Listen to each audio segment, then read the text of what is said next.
ओम श्री सांब शिवाय नमः। ओम श्री गणेशाय नमः। रुद्र संहिता में पार्वती खंड का 3रा अध्याय प्रारंभ करते हैं। विष्णु आदि देवताओं का हिमालय के पास जाना, उन्हें उमाराधन की विधि बता स्वयं भी देवी जगदम्बा की स्तुति करना। नारद जी बोले, हे विधे, हे प्राज्ञ, हे महाबुद्धिमान, हे वक्ताओं में श्रेष्ठ, इसके बाद विष्णु के सद्गुरु शिव का क्या चरित्र हुआ उसको आप मुझसे कहिए। आपने मेना के पूर्वजन्म की शुभ एवं अद्भुत कथा कही।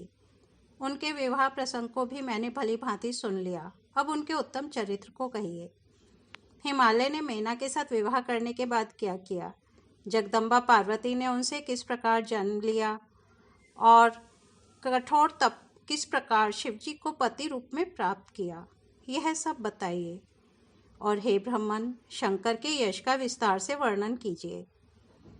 ब्रह्मा जी बोले, हैं मुने, आप शंकर के कल्याणकारी उत्तम यश को सुनिए, जिसे सुनकर ब्रह्म हत्यारा भी शुद्ध हो जाता है और सभी मनोरथों को प्राप्त कर लेता है।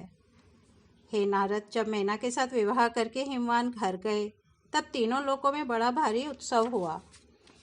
हिमालय ने भी अत्यंत प्रसन्न होकर परमोत्सव मनाया और सद्बुद्धि से ब्राह्मणों, बंधुजनों एवं अन्य श्रेष्ठ लोगों का अर्चन किया। तत्पश्चात सभी संतुष्ट ब्राह्मण, बंधुजन तथा अन्य लोग उन्हें उत्तम आशीर्वाद देकर अपने अपने निवास स्थान को चले गए। हिमालय भी अत्यंत प्रसन्न होकर अपने सुखदायक घर में, अन्य रम्य स्थान में तथा नंदन आदि वनों में भी मेना के साथ रमण करने लगे। हे मुने, उसी समय विष्णु आदि समस्त देवता और महात्मा मुनि गिरिराज के पास गए।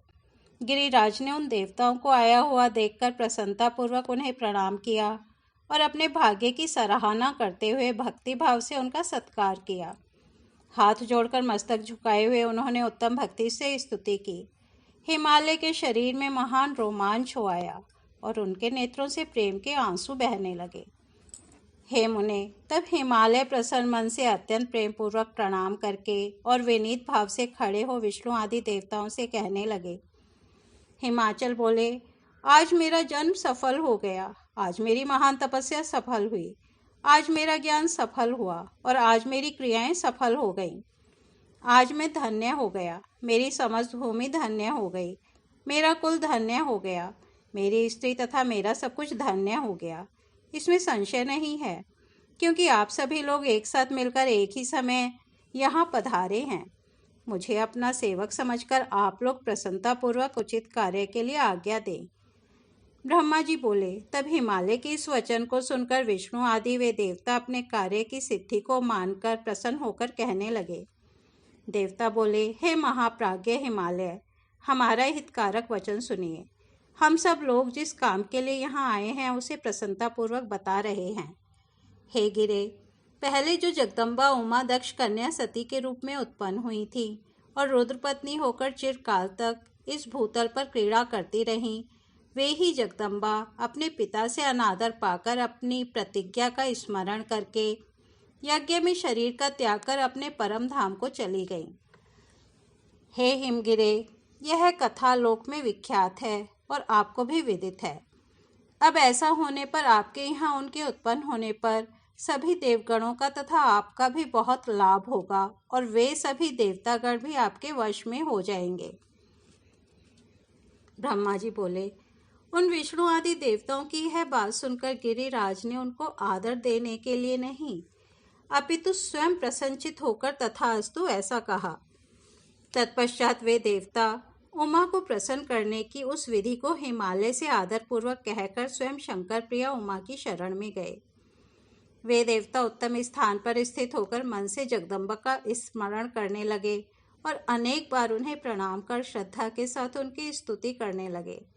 देवता बोले, हे देवी, हे उमे, हे जगन्माता, शिवलोक में निवास करने वाली, हे सदाशिव प्रिय, हे दुर्गे, हे महेश्वरी, हम आपको प्रणाम करते हैं।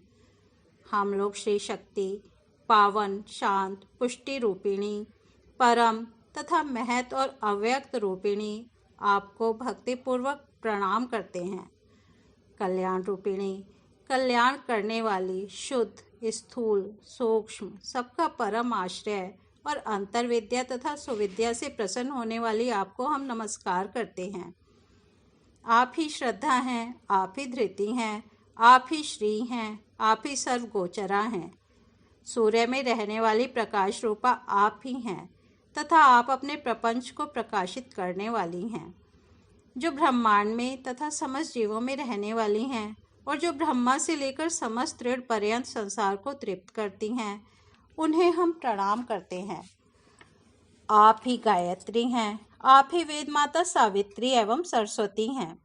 आप ही समस्त जगत की वार्ता हैं, आप ही वेदत्रयी एवं धर्म स्वरूपा हैं। आप ही समस्त प्राणियों में निद्रा, शुद्धा, तृप्ति, तृष्णा, कांति, छवि तथा तुष्टि रूप से विराजमान हैं। आप सदा सबको आनंद देने वाली हैं। पुण्यकर्ताओं में आप लक्ष्मी रूपा हैं, पापियों को दंड देने के लिए आप ज्येष्ठा लक्ष्मी हैं। आप संपूर्ण जगत की शांति, धात्री तथा प्राण पोषणी माता हैं।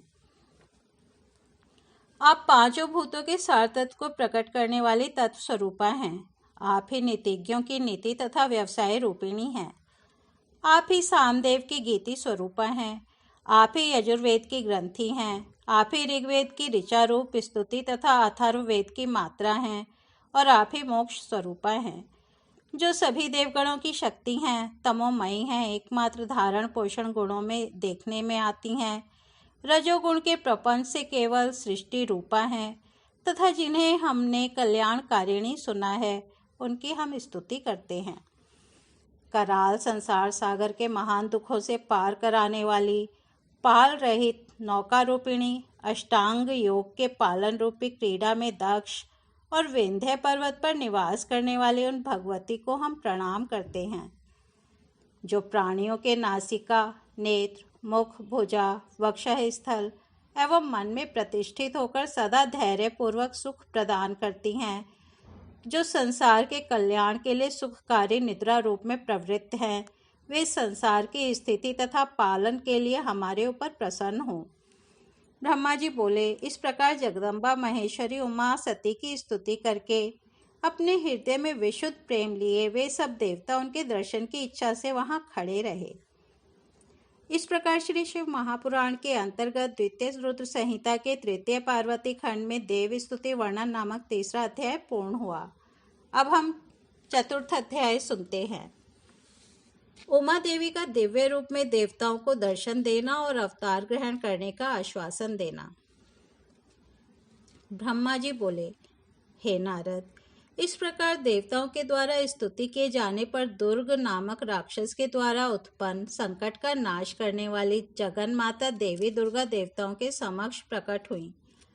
वे रत्नों से जटित, दिव्य, परम, अद्भुत, किंकिणी जाल से युक्त, कोमल बिछोने वाले तथा श्रेष्ठ रथ पर विराजमान थी।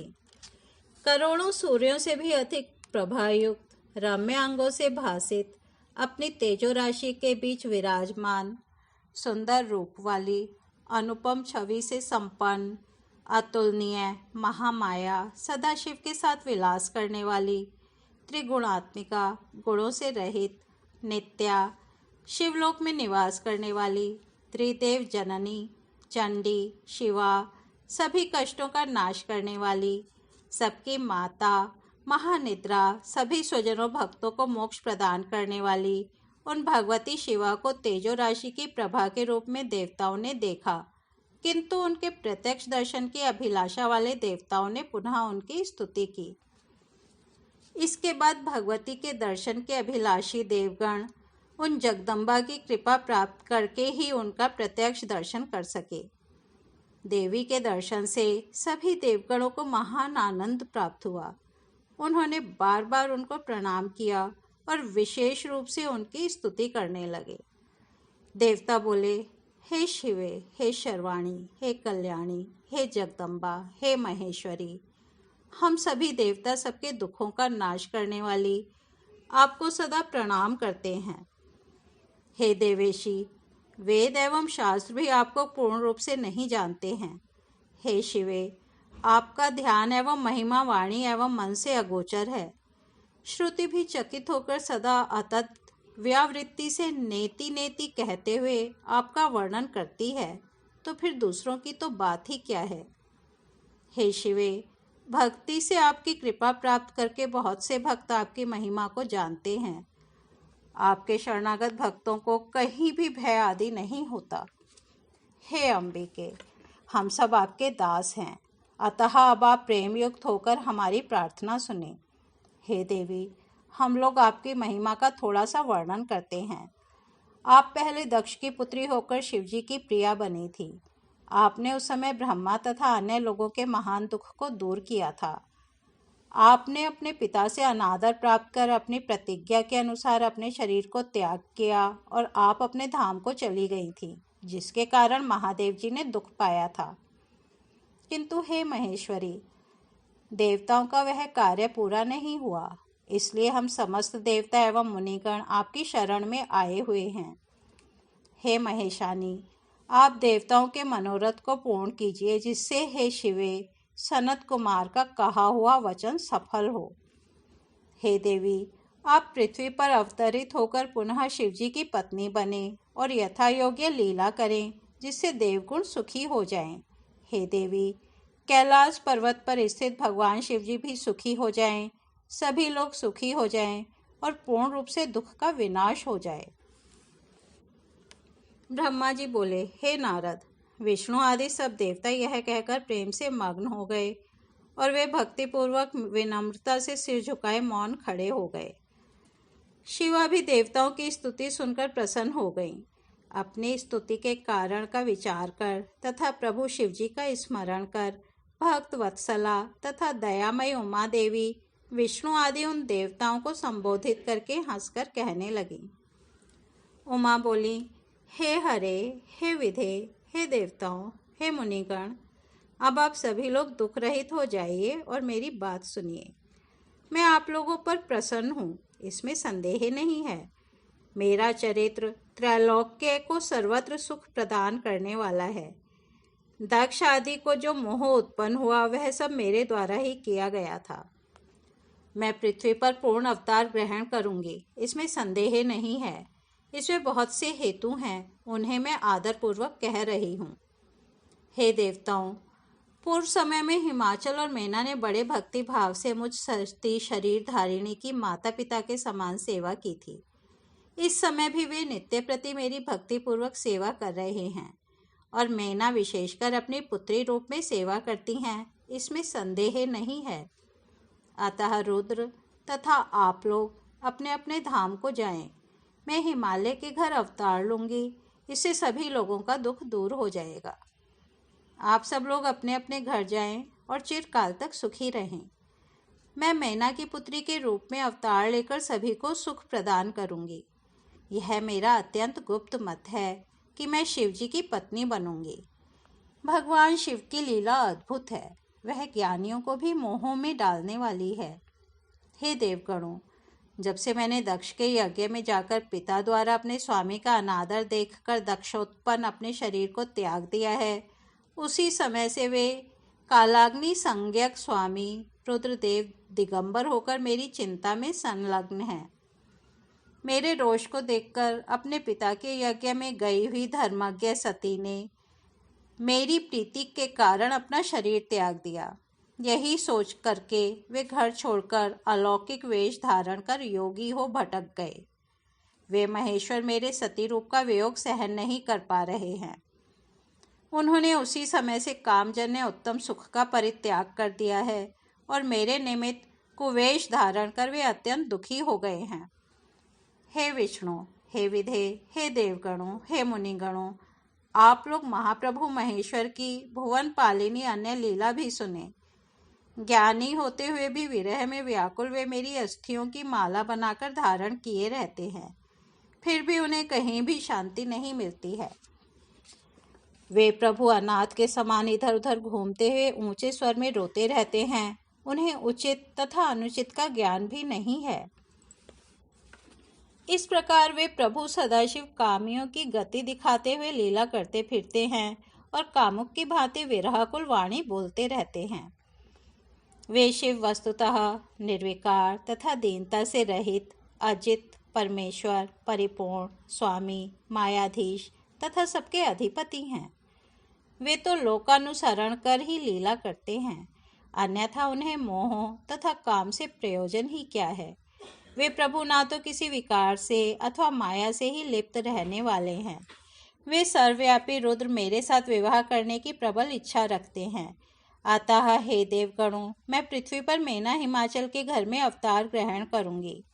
मैं रुद्र के संतोष के लिए लौकिक गति का आश्रय लेकर हिमालय पत्नी मेना में अवतार ग्रहण करूंगी। कठोर तपस्या करके रुद्र की भक्त तथा प्रिया होकर मैं देवताओं का कार्य करूंगी। यह सत्य है, इसमें संदेह नहीं है। आप सभी लोग अपने घर जाइए और रुद्र का भजन कीजिए।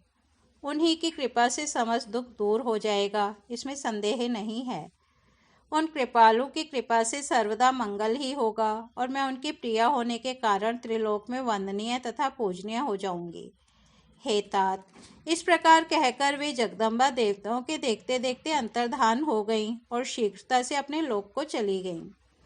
तदनंतर विष्णु आदि समस्त देवता और मुनिगण अत्यंत प्रसन्न होकर उस दिशा में प्रणाम कर अपने अपने स्थान को चले गए। हे मुनीश्वर, इस प्रकार मैंने दुर्गा के उत्तम चरित्र का आपसे वर्णन किया, जो सर्वदा मनुष्यों को सुख, भोग तथा मोक्ष देने वाला है। जो एकाग्र होकर इस चरित्र को नित्य सुनता अथवा सुनाता है, पढ़ता अथवा पढ़ाता है, वह सभी कामनाओं को प्राप्त कर लेता है। इस प्रकार श्री शिव महापुराण के अंतर्गत द्वितीय रुद्र संहिता के तृतीय पार्वती खंड में देव सांत्वन वर्णन नामक चौथा अध्याय पूर्ण हुआ। कल हम 5वां अध्याय सुनेंगे। तब तक यहीं विराम देते हैं। ओम नमः शिवाय।